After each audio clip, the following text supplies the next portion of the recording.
The silver shuttle rose through Earth's atmosphere, carrying the hopes of humanity with it. Inside, Ambassador Ellie Pearson watched her home planet shrink beneath her. The blue-green world grew smaller until it was just a marble against the blackness of space. 8 years had passed since alien ships first appeared at the edge of our solar system. 8 years of careful talks, of learning new languages, of humanity realizing it was not alone. Ellie smoothed her navy blue uniform and took a deep breath. At 42, she had spent most of her life in diplomatic service, but nothing had prepared her for this mission. No human had ever set foot on an alien vessel before today. No human had ever traveled to the seat of the Galactic Council. Until now, all communication had been through video links and unmanned exchange vessels. "Nervous?" asked Jack Martinez. The security chief sat across from her, his broad shoulders tense despite his relaxed tone. His hand never strayed far from his sidearm, even though they had been assured weapons would be useless on the alien ship. "Wouldn't you be?" Ellie replied with a small smile. "We're about to become the first humans to leave our solar system." Dr. Alan Wright looked up from his tablet. The scientist had barely spoken since takeoff, too busy reviewing alien biology reports. "Actually, we're the first humans to travel faster than light. A much more significant milestone, scientifically speaking." Olivia Carter, the team's communication specialist, rolled her eyes. "Thank you for that clarification, Alan. I'm sure that's what's on the ambassador's mind right now." The four of them fell silent as the shuttle approached the massive alien vessel waiting beyond Earth's moon. The Stellaris was unlike anything humans had built. A great curved structure with no visible engines, 20 times larger than the biggest human space station. Its surface shifted with colors that shouldn't exist in vacuum. "Remember," Ellie said, addressing her team, "we are observers only. Earth hasn't been granted membership in the Confederacy. We're being allowed to watch, to learn. Nothing more." "Observer status after only 8 years of contact," Ellen muttered. The Zexteral representatives said their species waited nearly 50 years just for first contact privileges, which means they either respect us or want something from us, Jack added. The shuttle slowed as it entered a shimmering field surrounding an opening in the alien ship. There was no bump, no sensation of docking, just a subtle shift in the light, and then stillness.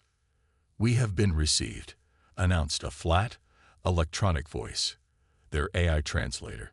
"Please prepare for gravity adjustment and atmospheric matching." A faint hiss filled the cabin. Ellie felt a momentary lightheadedness, then stability returned. The shuttle door slid open to reveal a tall, slender figure waiting in a white chamber beyond.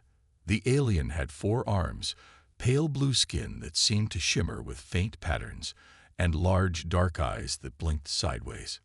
"Ambassador Pearson," the alien said, its words processed through the translation device at its throat. "I am First Guide Kilon.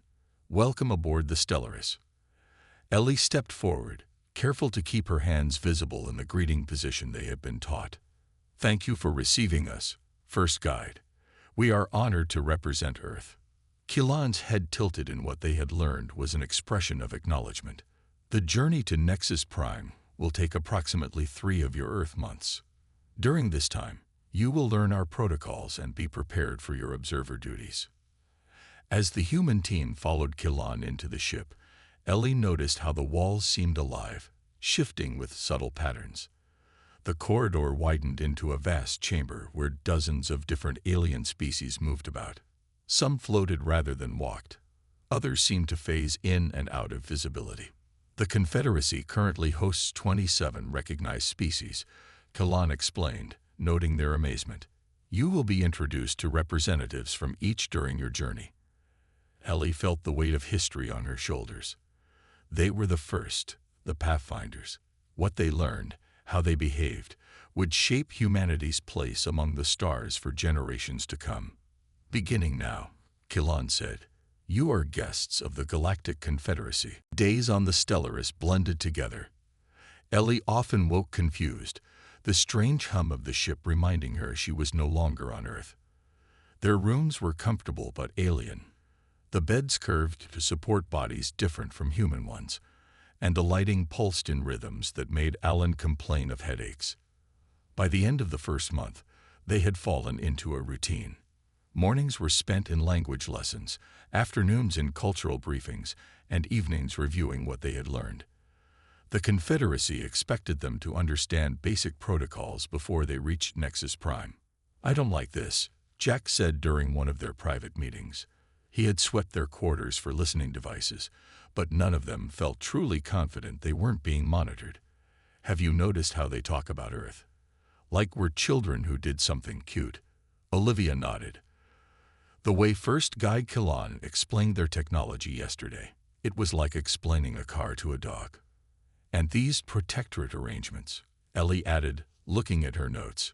"Most new species spend centuries as protectorates before gaining full membership. They provide resources and follow trade rules set by the Council, but have no real say in Confederacy decisions." Alan frowned. "So we're being groomed to be client state. Doesn't seem like much of an honor." Their conversation was interrupted by the door chime. Ellie quickly scattered their notes and nodded to Jack, who opened the door. A large reptilian figure stood in the hallway. Yellow eyes blinked slowly at them from a face covered in green-gray scales. This was not one of the aliens they had met before. Ambassador Pearson. The translator at the alien's throat produced a rumbling voice. "I am Zex Terrell, junior delegate from Sauron Prime." Ellie stepped forward. "Please come in, Delegate Zex Terrell." The reptilian alien ducked to enter their quarters, his long tail carefully held close to his body. "I hope I am not intruding. First Guy Killan mentioned you were interested in learning more about newer members of the Confederacy." "We are," Ellie said, gesturing to a seat designed for larger species. "Your world joined recently." Zex Terrell made a sound that the translator didn't catch. Something like laughter, perhaps. "By Confederacy standards, yes. Only 400 years ago." The humans exchanged glances. 4 centuries was recent in galactic politics. Over the next hours, Zex Terrell spoke more openly than any alien they had met. His people had been discovered with early spaceflight technology, much like humans. They had spent their first century of contact restricted to their own solar system. "The Council decides which technologies you receive and when," he explained. "They claimed it was for our protection, but it also kept us dependent. Even now, after 400 years, we have only 2 votes in the General Assembly and no seats on any significant committees." "Why tell us this?" Jack asked, suspicion clear in his voice. Zex Terrell's scales shifted in what they would later learn was an expression of sadness. "Because I see in humans what the Council fears: independence, creativity, speed of advancement. Your kind developed from first radio signals to near-light travel in just over a century. It took my people 3 centuries to achieve the same under Confederacy guidance. They're deliberately slowing progress." Alan looked horrified. "Control," Zex Terrell said simply. "The 7 elder species maintain power by controlling the pace of advancement. They decide which worlds receive what knowledge, ensuring no one advances too quickly." As the weeks passed, Zex Terrell became their most valuable source of information. He explained the hidden power structures, the unspoken rules. He showed them how to access unrestricted data feeds instead of the sanitized information provided in their briefings. 2 months into their journey, Ellie received a message requesting her presence on the observation deck. There, First Guide Killan stood before a massive window showing not stars, but a swirling tunnel of light. "We are traveling through what you might call a fold in space," Killan explained. "In 3 days, we will arrive at Nexus Prime." "Thank you for telling me," Ellie said. "I must also inform you," Killan continued, his tone unchanged, "that there has been an incident. Several outer colonies have gone silent. The Council is concerned about a threat emerging from what we call the Void. Your introduction to the Council may be delayed while this matter is addressed." Ellie kept her face neutral, though her heart raced. "I understand. Is there anything we can do to help? Kilon's eyes blinked sideways. Help? No, Ambassador. You are observers only. Some matters are beyond the concern of new species. Nexus Prime appeared first as a bright point of light.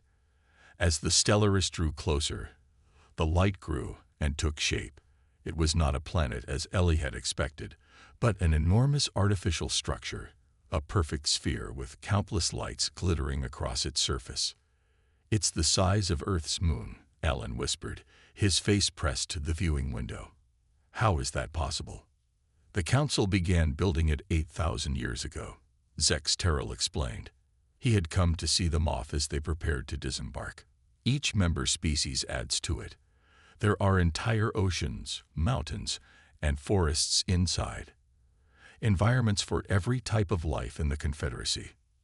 Ellie felt small.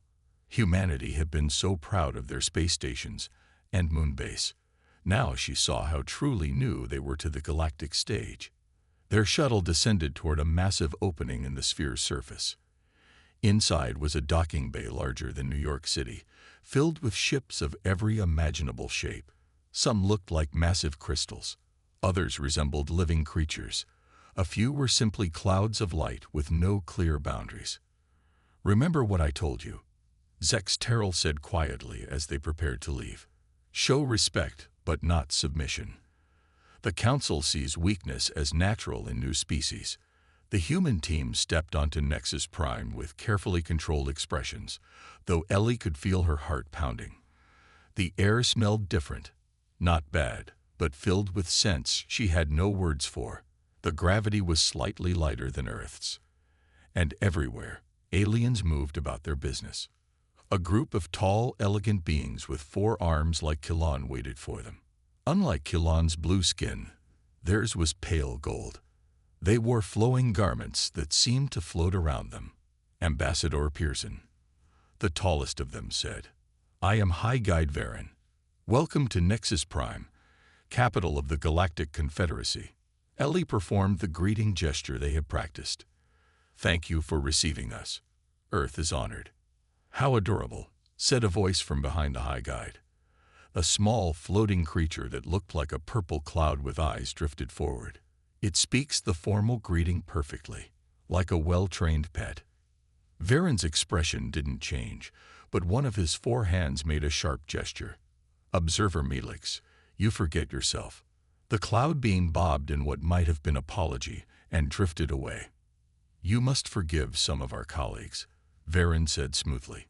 Few expected your species to advance quickly enough for observer status. It is unusual.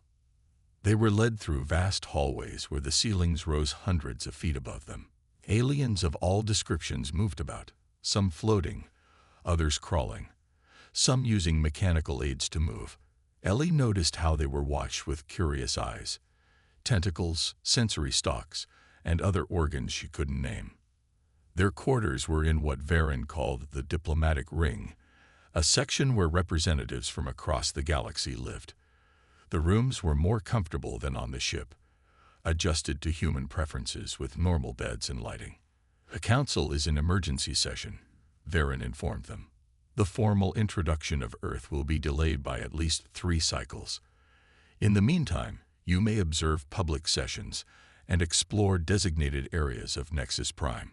After Varen left, Jack checked the rooms for listening devices, while Olivia tested the communication system they'd been provided. We're definitely being monitored, Olivia said, looking up from her equipment. And guess what? Our system can only send and receive messages that go through Confederacy filters. Ellen was focused on a data terminal. I've been given access to their scientific archives, but it's clearly a limited version. There are references to studies and technologies that I can't actually access. Ellie looked out the window at the impossible city spreading below them. Massive towers reached upward, while vehicles moved in orderly patterns between them. In the distance, she could see what looked like an ocean under a transparent dome. We need to find out what this void threat is, she said quietly, and why they don't want us to know about it. That night, alarms blared throughout the diplomatic ring. Outside their window, Ships rose in formation from the docking base. On the public information channels, a message repeated in hundreds of languages. Alert! Outer Colony Sector 7 has gone silent. This is a security notification only. The Council has mobilized response units. Please continue normal activities. The Council chamber was like nothing Ellie had ever seen. A vast circular room with 7 massive chairs raised on a platform in the center and hundreds of smaller seats arranged in rings around them. Each chair on the platform looked different, designed for the unique bodies of the 7 elder species that rule the Confederacy. Ellie and her team sat in a small section marked for observers. From here, they could watch but not participate. Today was the 3rd emergency session they had attended since arriving on Nexus Prime 2 weeks ago. "Look at them," Jack whispered. "They talk while worlds go dark." He wasn't wrong. On a huge display above the chamber, a map showed red dots spreading across the outer regions of Confederacy space. 17 colonies had now gone silent. Yet the Council spent hours on procedure and protocol. In the center sat the Arxer representative, a tall being with metallic gold skin that seemed to flow like liquid. Next to it was a Teslarian, a creature of living crystal that sparkled with internal light. The Voth delegate was barely visible, just a shimmer in the air and occasional flashes of color. The other 4 elder species were equally strange. One seemed made of twisted vines. Another was a floating brain in a mechanical body. The 6th looked almost like a giant insect, and the last was a being of pure energy contained in a special field. Honored delegates, the Arxer representative's voice filled the chamber. The Council has decided to increase defensive forces in mid-tier systems. The threat from the void will be contained. A smaller delegate rose from the second ring, a being with 6 limbs and a head like a squid. "What about the outer colonies? My world has 3 settlement moons in Sector 9. They need protection too." The Arxer's voice remained calm. "Resources must be allocated wisely. The defense of core and mid-tier worlds takes priority." Angry shouts filled the chamber. Ellie watched as species after species demanded help for their outer settlements. Each time, they were politely but firmly denied. "This isn't right," Ellie said quietly. A voice next to her replied, "No, it is not." Ellie turned to find Sex Terrell sitting beside her. She hadn't seen him since their arrival. "My homeworld's colony in Sector 8 just went silent," he said, his yellow eyes fixed on the Council. 2 million of my people. The Council sent no ships." Ellie frowned. "Don't you have your own fleet? Couldn't your world send help?" Zex Terrell made a bitter sound. "Under Confederacy law, member worlds cannot maintain independent military fleets capable of interstellar combat. All such forces must be under Council control. It is for peace and stability. So everyone depends on the Council for protection," Alan said, leaning forward. "And the Council decides who gets saved." When the session ended, nothing had been decided except to continue monitoring the situation. As they left the chamber, Ellie stepped forward to address a Council aide, hoping to at least register Earth's concern. The aide, a tall blue-skinned being like Kilon, looked down at her. "Observer Pearson, you seem confused about your role. Earth has not been granted speaking privileges. Your function is to watch and learn, not to participate." That night, they gathered in their quarters to discuss what they had seen. "They're sacrificing the outer colonies," Olivia said, pacing the room. "All those people. And did you notice?" Alan added. "They barely discuss what this void actually is. No scientific data, no analysis." Jack nodded. "I've been talking to security personnel. Nobody will give me a straight answer about what's attacking these worlds. They just say the void consumes all like it's some religious thing." Ellie turned to the data terminal. "Alan, can you try to access historical records? Maybe this has happened before." Alan worked for several hours while the others researched through their limited access channels. Finally, he looked up, his face pale. "There's almost nothing. Just fragments. But I found references to something similar happening about 2,000 years ago." and again 4,000 years before that. Each time, dozens of outer colonies went dark. What happened? Ellie asked. Alan shook his head. That's just it. The records are deliberately incomplete. It's like someone erased the details. He pointed to his screen. But I found this one line in an old report. As before, the necessary sacrifices were made to preserve the core. The void retreated for another cycle. Outside their window, more military ships rose from the docking bays, heading toward the inner systems, away from the spreading red dots on the map. 3 more weeks passed, and the situation grew worse. The red dots on the map had spread to 39 systems. Public spaces on Nexus Prime were now filled with worried aliens. Many had family in the affected areas. Some wept openly in ways unique to their species, crystals falling from eyes, colors changing on skin, strange sounds that needed no translation. Ellie tried to send messages back to Earth, warning about the crisis, but found all their communications blocked. For security reasons, all transmissions to non-member worlds have been temporarily suspended. The message on her screen read. When she complained to their guide, Varen simply tilted his head. It is standard procedure during emergencies. Earth's government has been notified that you are safe. That is sufficient. That evening, Jack returned to their quarters looking troubled. We're being watched more closely. I tried to access the shuttle bay today, just to check on our ship. Guards turned me away. Said all transport is restricted. We're prisoners, Olivia said. Guests. Alan corrected with a bitter smile. Very closely monitored guests. A soft chime announced a visitor. Zex Terrell entered, looking around nervously before speaking. The council is meeting in closed session tonight. I have sources inside. They're voting on something called the Preservation Protocol. What's that? Ellie asked. Zex Terrell's scales darkened. A plan to abandon 43 outer systems completely. No evacuation, no defense. They will cut those worlds off from the network and create a buffer zone. My homeworld's colonies are among them. They can't just leave billions to die, Ellie protested. They have done it before, Zex Terrell said quietly. My research indicates this void appears in cycles. Each time, the Council sacrifices outer worlds to protect the core systems. Ellen nodded grimly. That matches the fragments I found. But why keep it secret? Why not prepare, evacuate people? Control, Zex Terrell replied. If people knew the truth, many would question why the elder species always survive while newer members bear the losses. It might break the Confederacy apart. That night, unable to sleep, Ellie walked to their common room and found Olivia at the data terminal. I've been studying their communication networks, Olivia said without looking up. There's a way we might be able to access the emergency broadcast system. We couldn't send a message to Earth, but we could address everyone on Nexus Prime. To what end? Ellie asked. What could we possibly say that would make a difference? Olivia looked up, her eyes tired but determined. The truth.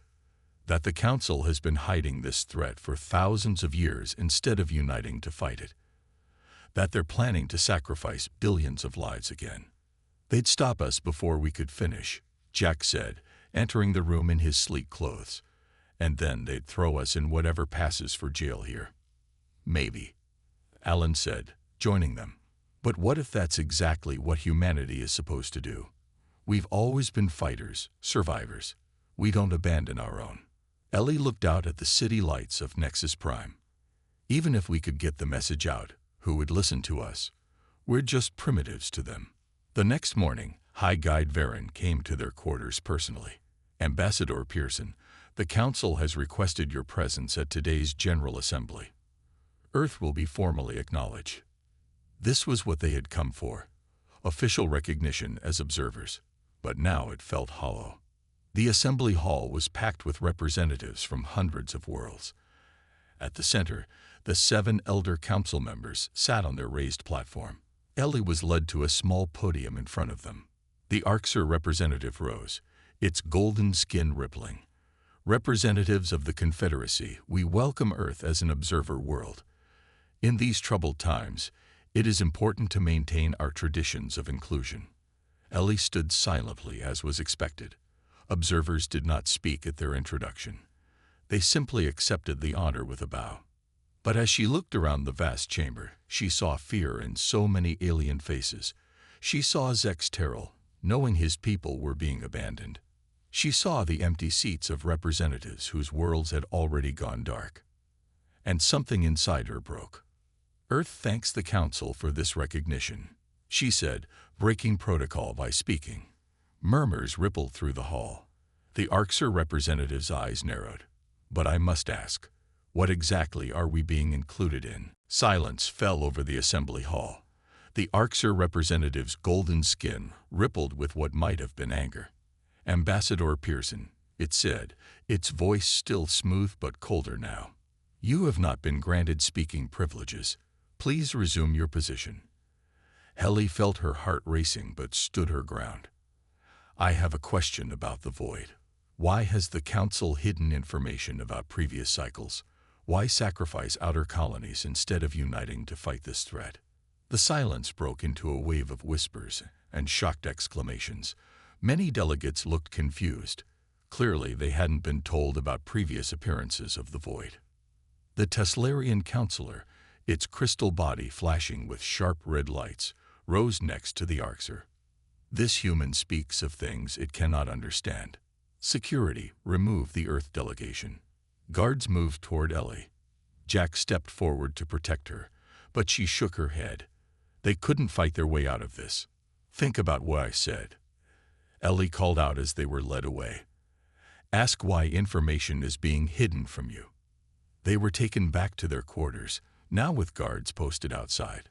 All their access to data terminals was cut off. Well, that went well, Jack said, pacing the room. Now we're officially prisoners. But people heard me, Ellie replied. I saw their faces. Many didn't know about the cycles. Olivia looked up from her personal device, which she had managed to keep. The Council is trying to control the damage. They're saying you misunderstood some historical fiction as fact. Great, Alan sighed. So we're not just primitives, we're stupid primitives who can't tell fact from fiction. A soft sound caught their attention. A panel in the wall sliding open. Zex Terrell squeezed through, followed by 3 other aliens none of them had seen before. That was either very brave or very foolish, Zex Terrell said. But it has started something. Representatives from 28 worlds are demanding answers about these cycles you mentioned. One of the other aliens stepped forward, a small being with purple fur and 4 eyes. I am Pelverin of the Kutha. Our oldest colony was just abandoned according to the preservation protocol. When I questioned this, I was removed from the council session. We are not alone, said another, a floating jellyfish-like creature. Many of us have suspected the council has been hiding things. Your words confirmed it. Ellie looked at the strange group. What can we do? We're trapped here. The third alien, a mechanical being with glowing blue lights for eyes, spoke in a precise voice. I am Unit 7 of the Mechanids. I control maintenance systems in the central communication hub. With help, I could grant you access to the emergency broadcast system. The whole Confederacy would hear you, Zex Terrell added, not just those on Nexus Prime. They'd stop the broadcast within minutes, Jack pointed out. Minutes might be enough, Olivia said, if we had proof. Aelin held up a small data crystal. I downloaded everything I could find before they cut us off. Fragments about the cycles, records of which worlds were abandoned each time. It's not complete, but it's evidence. They spent hours planning. The mechanical alien, Unit 7, would get Ellie and Olivia into the communication hub during the next shift change. Jack and Alan would create a distraction in another section to draw away security. If we do this, there's no going back, Ellie said. We'll be violating every protocol. Earth might lose its observer status. Earth might be next on the sacrifice list if the void keeps spreading, Jack replied grimly. There is something else you should know, Zex Terrell said, his voice low. "I have friends in the science division. They've been studying the void in secret. They believe it's not a natural phenomenon. It's a weapon, or perhaps a life form, created long ago as a containment measure. The Council knows this, but has kept it secret." "Containment for what?" Ellen asked. "For us," Zex Terrell said simply. "For all non-elder species. It appears every few thousand years when too many new civilizations begin to advance too quickly. The elder species activate it, then pretend to fight it while sacrificing newer worlds." Ellie felt cold. "You're saying they use it to cull the competition, to keep control?" "It is just a theory," Zex Terrell admitted. "But the pattern fits. Each cycle, the elder species emerge stronger, while newer members suffer most of the losses." The next morning, the plan was set. As Jack and Alan headed off to create their distraction, Ellie touched the Earth flag pin on her uniform. Whatever happened next would change humanity's place in the galaxy forever. "Ready?" Olivia asked, checking her device one last time. Ellie nodded. Time to break some rules. The halls of Nexus Prime's central communication hub were eerily quiet. Most staff had rushed to the eastern sector where Jack and Alan had caused their distraction, something involving a small fire and a broken water system. Security alerts flashed on screens along the walls, but the paths Zex Terrell had mapped for them remained clear. "This way," Unit 7 said, its mechanical body moving with surprising quiet. The blue lights of its eyes dimmed as it led them through service corridors rarely used by organic beings. They reached a small control room filled with screens and strange equipment. Unit 7 placed its metal hand on a panel, and the door sealed behind them. "This room controls emergency broadcasts," the machine explained. "You will have approximately 4 minutes before security overrides activate. I cannot prevent this. 4 minutes is all I need." Ellie said, stepping up to the central console. Olivia connected Alan's data crystal to a port Unit 7 indicated. "The system is yours," Unit 7 said. "I must go. If I am discovered here, my entire production line will be deactivated." After the machine left, Olivia worked quickly. "I'm putting you on all channels, every ship, every colony, every data feed in Confederacy space." Ellie took a deep breath as a small light turned green. She was now broadcasting to more sentient beings than any human in history. "My name is Ellie Pearson, ambassador from Earth," she began. "What I am about to tell you has been hidden by the Council for thousands of years."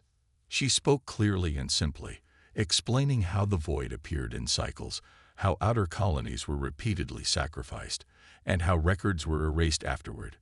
She shared the data Alan had gathered, showing the pattern across millennia. "But most importantly," she continued, "we have reason to believe the void is not a natural disaster. It may be a weapon or containment system controlled by the elder species, used to cull rising civilizations and maintain their power." Olivia held up 2 fingers. 2 minutes left. "On Earth, we have a saying, we leave no one behind. We don't sacrifice our people for convenience or power. The Confederacy has the combined knowledge and technology of thousands of worlds. If we work together, we could find a way to stop the void instead of surrendering to it cycle after cycle." 1 minute. "The Council will tell you I'm a primitive who doesn't understand galactic politics. They'll say Earth is too young to grasp the complexities of their decisions. But ask yourselves, is youth always a disadvantage? Sometimes new eyes see solutions old ones have overlooked. Sometimes the unwillingness to accept the way things have always been done is exactly what's needed." 30 seconds. "To anyone in the path of the void, Earth stands with you.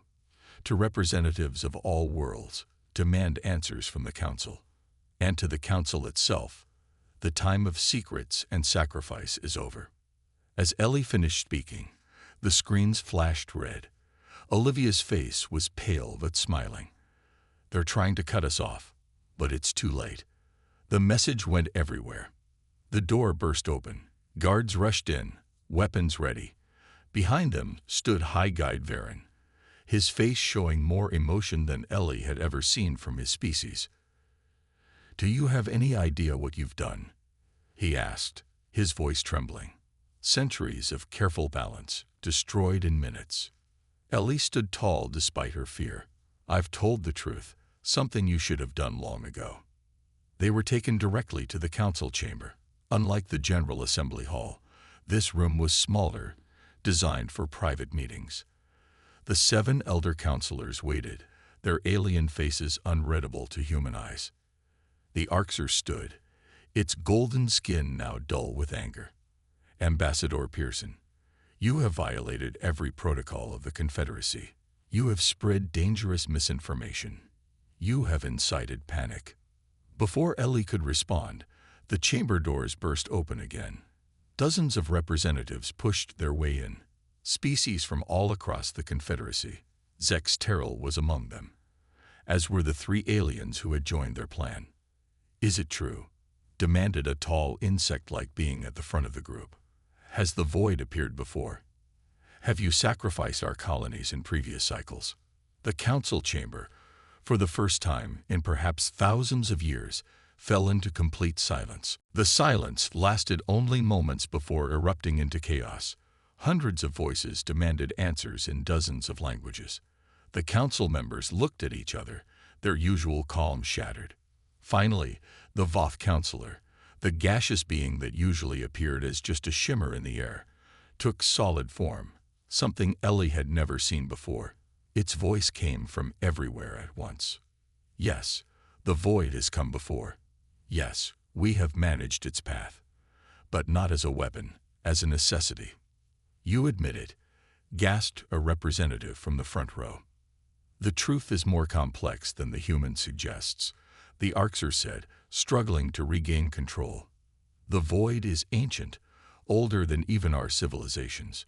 We learned to predict its movements, to direct it away from critical systems, by feeding it our worlds," shouted Zex Terrell, "by deciding which leads matter and which don't." The crystal Teslarian rose, light pulsing through its body. "Without our guidance, all would perish. The void would consume everything. Our methods preserved the Confederacy for millennia." "At what cost?" Ellie asked, her voice somehow cutting through the noise. "How many trillions have died while you protected yourselves?" The chamber quieted, waiting for an answer that didn't come. One by one, representatives stepped forward to demand information about their lost colonies. The council tried to maintain order, but their authority was crumbling by the minute. Jack and Alan were brought in by guards. They had been caught during their distraction, but seemed unhurt. They joined Ellie and Olivia as the argument raged around them. "What happens now?" Olivia whispered. Ellie watched the scene unfold. "I don't know, but they can't go back to the way things were." 3 days later, Ellie stood on an observation deck watching ships depart Nexus Prime. Many representatives had left to check on their worlds or to spread the truth. The Confederacy was in crisis, but a different kind than the Void had brought. High Guide Varen appeared beside her. "The Council wishes to speak with you." This time, when she entered the council chamber, it was different. Representatives from 20 different species had been added to a new, larger table. The 7 elder counselors were still there, but they no longer sat above everyone else. "Ambassador Pearson," the Arxer said, its voice lacking its former confidence, "the Confederacy is changing. Your actions have forced us to reconsider many things. Earth is sorry for the disruption," Ellie said, not feeling sorry at all, "but not for speaking the truth." "The truth," said the Voth, "is that we do not know how to stop the void. In all our history, we have only learned to predict and avoid it, never to fight it." Zex Terrell, now seated at the new council table, leaned forward. "Perhaps that is because you never truly tried.